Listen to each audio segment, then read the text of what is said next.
कुंद महाराज ने आचरण की दृष्टि से मूलाचार ग्रंथ की रचना की, पर्याय की दृष्टि से प्रवचन सार महाग्रंथ राज की रचना की, साधना की दृष्टि से नियम सार ग्रंथ की रचना की और द्रव्य दृष्टि से समय सार ग्रंथ राज की चर्चा की है। अद्भुत ग्रंथ लिखा है। हम जीवों को पतित से पावन बनाने के लिए, अंधकार से प्रकाश की ओर ले जाने के लिए, पतन से उत्थान की ओर ले जाने के लिए ये कुंद महाराज इस महान ग्रंथ राज में बहुत गहरी गहरी बातें बता रहे हैं जो कभी सुनी नहीं थी, जो कभी जाना ही नहीं था, देखा ही नहीं था। ऐसे अद्भुत अनुपम निज शुद्धात्म द्रव्य की बात कर रहे हैं। उनका कहना है कि कैसे जिए कि जीवत्व की अनुभूति हो। ध्यान से सुनिएगा, कैसे जिए कि जीवत्व की अनुभूति हो और कैसे मरे कि अमरत्व की अनुभूति हो। इतनी सी बात में तो सब कुछ समाहित हो गया। हे चेतनात्माओं, तुम किस तरह जियो कि जिससे तुम्हें जीवत्व की अनुभूति हो, तुम्हें धनत्व की बात समझ में आती है, प्रतिष्ठा की बात समझ में आती है, तुम्हारी प्रसिद्धि की बात समझ में आती है, शरीर के रूप की बात तुमको समझ में आती है, इसका महत्व आता है तुम्हें, शरीर के स्वच्छत्व की बात समझ में आती है कि मैं गंदा हूँ, मैं शुद्ध हूँ, मैं स्वच्छ हूँ, ये बात तो समझ में आती है। लेकिन क्या कभी इस जीवन में जीवत्व की अनुभूति हुई कि मैं जीव हूँ, मैं जी रहा हूँ? क्या अद्भुत बात है, क्या अद्भुत बात है कि बिना श्वासोच्छ्वास के भी तू जी सकता है। मात्र चैतन्य प्राण से जीने वाला तू चैतन्य तत्व है। क्या बात है, अनंत सिद्ध भगवंत बिना श्वास के जी रहे और सच में वो ही जी रहे हैं। जीना उन्हीं का सार्थक है जिन्होंने जीना बना दिया, सोपान सीढ़ी बना दी। वाह, उनका जीवन अनुकरणीय हो गया, अनुसरणीय हो गया। पर द्रव्य की महिमा आ रही है। पर की अनुभूति गहराई से करना चाहता है, कर नहीं पाता। करेगा तो अपनी ही ज्ञान की अनुभूति ही करेगा, ये बात तय है। 24 घंटा यह जीव अपने ज्ञान की ही अनुभूति कर रहा है। अभी आप क्या अनुभूति कर रहे हैं? अपने ही ज्ञान की। अब ये बात अलग है कि मात्र ज्ञान की अनुभूति नहीं कर रहे, ज्ञान प्लस मोह, राग, द्वेष, इन सबको जोड़ करके। जुड़ता नहीं, स्वभाव तो ऐसा है कि ज्ञान में कभी जुड़ता ही नहीं पर द्रव्य, एक परमाणु भी जुड़ता नहीं। लेकिन मान्यता है, मान लिया है, घर मेरा है। माता जी आपके आशीर्वाद से सब बढ़िया है। 4 घर हैं, 8-10 ज़मीनें हैं अहमदाबाद में, आपके आशीर्वाद से। मुझे बहुत पीड़ा होती है। उस वक्त मैंने कहा, सोचा मन ही मन, मैंने कब तुम्हें आशीर्वाद दिया परिग्रह जोड़ने का, ये कबाड़ा इकट्ठा करने का मैंने कब आशीर्वाद दिया? भाई तो मुझे तो कम से कम मत जोड़। वो ये सोचता है कि माता जी बड़ी खुश हो जाएंगे। लेकिन मैं तो जानती हूँ गुरुदेव की कृपा से इतना मुझे पता चल गया है कि न मैं किसी को कुछ दे सकती हूँ, न कोई मुझसे कुछ ले सकता है, न कोई मुझे दे सकता है, कुछ नहीं, ये मर्यादाएं हैं। पर ग्रह में मेरा कुछ चलता ही नहीं है, पर द्रव्य में मेरा कुछ चलता ही नहीं है, पर तत्व में मेरा कुछ चलता ही नहीं है। मेरा क्या, किसी का भी नहीं चलता। अनंत वीर्य के धनी तीर्थंकर भगवंत कहते हैं कि मेरा भी पर द्रव्य में कुछ भी नहीं चलता। तो तुम क्या चलाओगे? जब महान शक्तिशाली अनंत वीर्य के धनी कहते मेरा भी पर द्रव्य में किंचित मात्र भी नहीं चलता। अगर चलता होता तो तुम सबको ऐसा दुखी रखता क्या? मैं मुझ जैसा सर्व सुखी बना देता, अनंत सुखी बना देता। कोई दुखी नहीं रहता संसार में, सर्व सुखी हो जाते।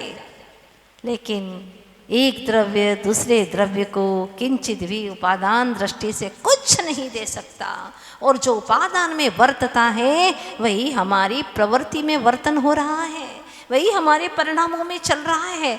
मतलब हमारा जीवन का उत्थान हमारे ही हाथों में है और किसी के हाथों में नहीं है। नहीं माता जी, अब तो हमें आप आ गए, बस हमारा तो उत्थान हो जाएगा। बैठे रहो, बैठे रहो भरोसे पे, कुछ नहीं होने वाला। ना गुरु कुछ करेंगे ना प्रभु कुछ करेंगे। वो यही बता रहे हैं, सबसे बड़ी बात बता दी हमारे प्रभु ने, और तुम्हारा भ्रम तोड़ दिया। तुम्हारा जो सबसे बड़ा वीक पॉइंट है उसी ही हटा दिया, पर आप हटना ही नहीं चाहते, आप मिटाना ही नहीं चाहते। उन्होंने इतनी बड़ी जबरदस्त बात बता दी कि मैं तेरा कुछ नहीं कर सकता। षट दर्शन पढ़ते हैं, चाहे नॉन जैन भी हो, वो भी यही कहेगा, भाई आप जैन है ना? हाँ, जैन का मतलब है कि आप ईश्वर कर्तृत्व नहीं मानते, ईश्वर करता नहीं है। ये आप मानते हैं कि ईश्वर कभी करता नहीं है। जब ईश्वर करता नहीं है तो क्या कोई अन्य सामान्य जीव करता है? जब इतनी बड़ी हस्ती वाले, सिद्धों की बस्ती में रहने वाले, अपने ज्ञान की मस्ती में रहने वाले, वो जब कुछ नहीं कर सकते तो तुम क्या करोगे? क्या औकात है तुम्हारी? क्या हस्ती है तुम्हारी? क्या क्षमता सामर्थ्य है तुम्हारी? कुछ भी नहीं, नथिंग। तुम कुछ नहीं कर सकते। तो फिर हम कुछ नहीं कर सकते, दीनहीन मत बनो। प्रभु भी कुछ नहीं कर सकते।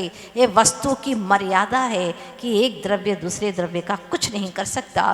फिर भी मान्यता ऐसी ठसी पड़ी है कि दिन रात ये मिथ्या मान्यता तुम्हारे भीतर के प्रभु का दर्शन तुम्हें नहीं करने देती है।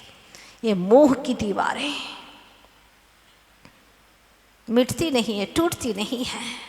अगर मोह की दीवार, दर्शन मोह की दीवार अगर ढह जाए तो आचार्य कहते हैं तुझे श्रद्धान रूप सम्यक दर्शन की प्राप्ति हो जाएगी कि मैं परमात्मा स्वरूप हूँ, मुझ में भी वो अनंत शक्तियाँ हैं, और अनंत संसार का छेद हो जाएगा, संसार के भटकन का विनाश हो जाएगा। बस इतना सा करना है कि दर्शन मोह की मिथ्यात्व की दीवार को तुझे तोड़ना है।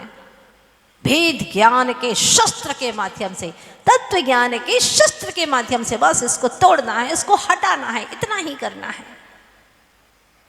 हट नहीं पाती। क्यों? दीवार हमने बनाई है। पुराने लोग घर बनाते हैं ना, तो फिर वो मिटाना नहीं चाहते। बेटा कहता रहता, बहू कहती रहती है, माँ घर टूटने लगा है, पानी गिरने लगा है, हाँ जगह जगह से पानी छूता है, अब तो छोड़ो, इसको नया बनाने दो। नहीं, मेरे रहते तो तू इसको तोड़ ही नहीं सकता। मान्यता पड़ी है, मेरा बनाया गया, मैंने सोचा, मेरी विपरीत मान्यता। अगर विपरीत मान्यता उसको समझ में आ जाए तो वो तोड़ दे, लेकिन नहीं तोड़ता।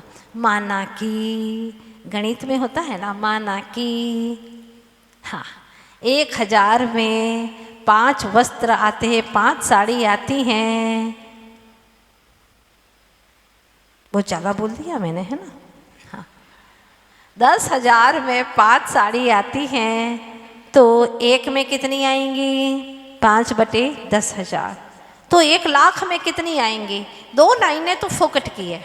माना कि माना है भैया, है नहीं वास्तव में, पर क्या करो, इसके बिना तो गणित ही हल नहीं होता। तीसरी पंक्ति बड़ी महत्वपूर्ण है, जो हमें चाहिए, जो उत्तर चाहिए वो महत्वपूर्ण है, लेकिन 2 लाइनें तो मानने में चली जाती है, और तुम्हारी जिंदगी पूरी मानने ही मानने में चली गई। एक नहीं, अनंत अनंत जिंदगी मानने में चली गई। मान लिया, लेकिन हुआ कुछ नहीं, आज तक कुछ नहीं हुआ। अंदर के सुख की झलक ही नहीं पड़ी। सोचो, परग्रह में हमारी चलती नहीं, फिर भी चलाने की कोशिश बहुत करते। कई लोग होते हैं ना जिनका काम ही यही रहता है, रोटी खा लिए, पचती तो है ही नहीं, क्या करें पचाने के लिए? तुम्हारी बहू क्या करती है, कैसे करती है, हाँ तुम्हारा बेटा कैसा है, तुम्हारी बिटिया का विवाह हुआ कि नहीं हुआ, ऐसा कराओ वैसा कराओ, दुनिया भर की बातें। अगर एक दिन कोरोना में कई ऐसे लोग बीमार पड़ गए बेचारे, क्योंकि अब तो बातें ही नहीं होती, करे क्या वो, बड़ी परेशानी में आ गए थे लोग। अब क्या होगा, खाना ही नहीं पचता था, बीमारी हो गई अपच की, क्योंकि जब दिन भर बातें करें तो उनको भोजन पच जाता था। अपनी सोच, अपने दुर्विचार से व्यक्ति जीवन यूं ही मिटा देता है, कर्मों का बंधन करता है, चलती नहीं है कुछ भी, फिर भी चलाने की कोशिश करता है। मानता कौन है, खुद का बेटा नहीं मानता, दूसरे बेटों को मनाने के लिए जा रहे हैं। खुद की बेटी का ठिकाना नहीं और दूसरों की बेटियों को मनाने के लिए जा रहे हैं। लेकिन मज़ा आता है दूसरों को मुफ्त में सलाह देना। लोग भी सोचते हैं चलो देने दो, उसकी तो आदत पड़ गई है, वो बोलेगा ही बोलेगा, वो चुप रहने वाला नहीं है। इस तरह से जिंदगी गुजारते हैं। सोचो तुम्हारी बहू अपने घर को तो न संवारे और पड़ोसी के घर पे जाकर के उन्हीं का धंधा देखे, उन्हीं का घर संवारे, उन्हीं का पालन पोषण करे, तो आपको कितना बुरा लगेगा, लगेगा ना। ऐसे ही चेतना माँ को बहुत बुरा लगता है, बहुत बुरा लगता है कि तू क्या कर रहा है, हाँ क्या कर रहा है, दूसरे के घर को संवार रहा है, पुद्गल ही पुद्गल को संवारने में लगा है। अपने जीवंत जीव तत्व के इस ग्रह को, अपने शुद्ध जीवत्व घर को तू संभालता नहीं है, और तू क्या कर रहा है, अनंत काल बिता दिए पुद्गल ही पुद्गल को संवारते। 24 घंटा किसको संवारते हो, पुद्गल को। खिलाते पुद्गल के लिए, पिलाते सुलाते, बोलो ना, पुद्गल के लिए। नहलाते कमाते किसके लिए, पुद्गल के लिए कि आत्मा के लिए, बताओ, बोलो, पुद्गल के लिए। उसी लिए 24 घंटा समर्पित कर दिया है।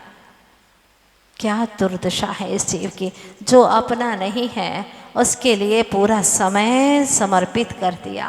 ओहो, हमारी चलती नहीं, हमारी चलेगी तो हमारे घर में ही चलेगी, पर क्या करे, घर में तो उसकी चलती नहीं है, तो बाहर के घरों में चलाने की कोशिश करता है।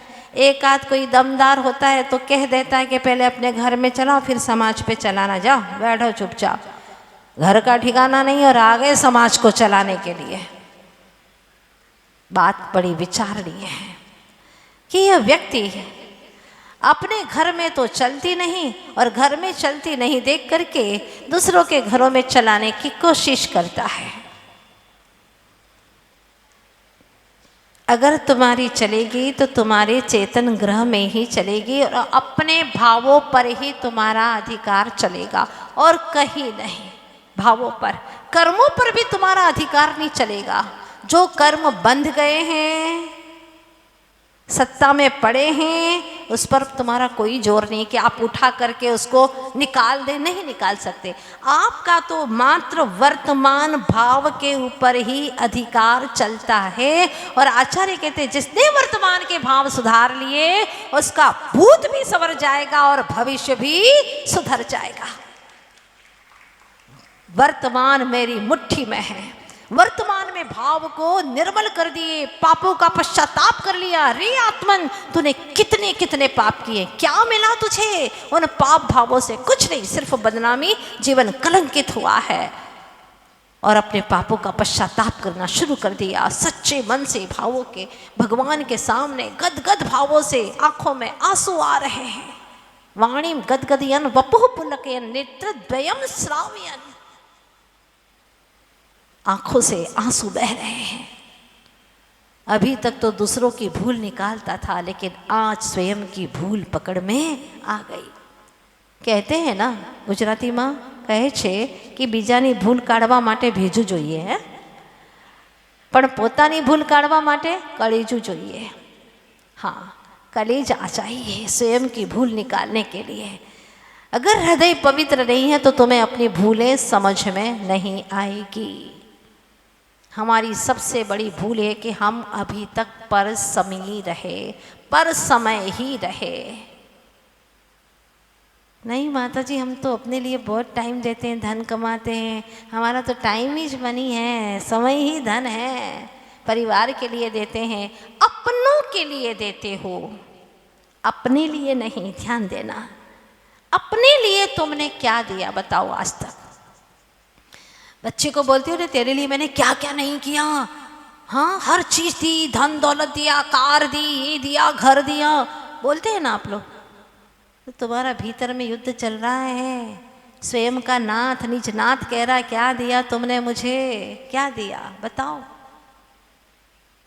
कभी अकेले में वार्ता करो ना बैठ करके कि मैंने अपने आप को क्या दिया, क्या दिया? कुछ नहीं, सिर्फ कर्मों का बंधन दिया, घोर संसार में भटका दिया, अनंत दुखों का अंबार लगा दिया, और अभी भी तैयार है दुखों की ओर जाने के लिए, दुर्गति में जाने के लिए उत्सुक है, अभी भी उत्सुक है, अभी भी धर्म कार्य, श्रेष्ठ कार्य अच्छा नहीं लगता।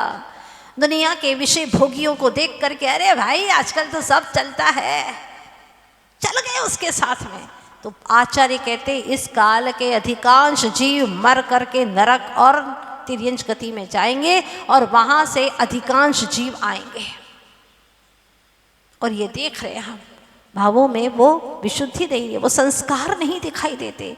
तो अब हमें ये ठानना है कि हम कैसे जिए कि मुझे जीवत्व की अनुभूति हो, मैं जीव हूँ जीव छूँ, मैं जीव हूँ आत्मा छूँ, मैं आत्मा हूँ, इसकी अनुभूति मुझे हो। और कैसे मरे? अगर जियोगे तो मरोगे भी अच्छे से। जो अच्छे से जी नहीं पाता वो अच्छे से मर भी नहीं पाता।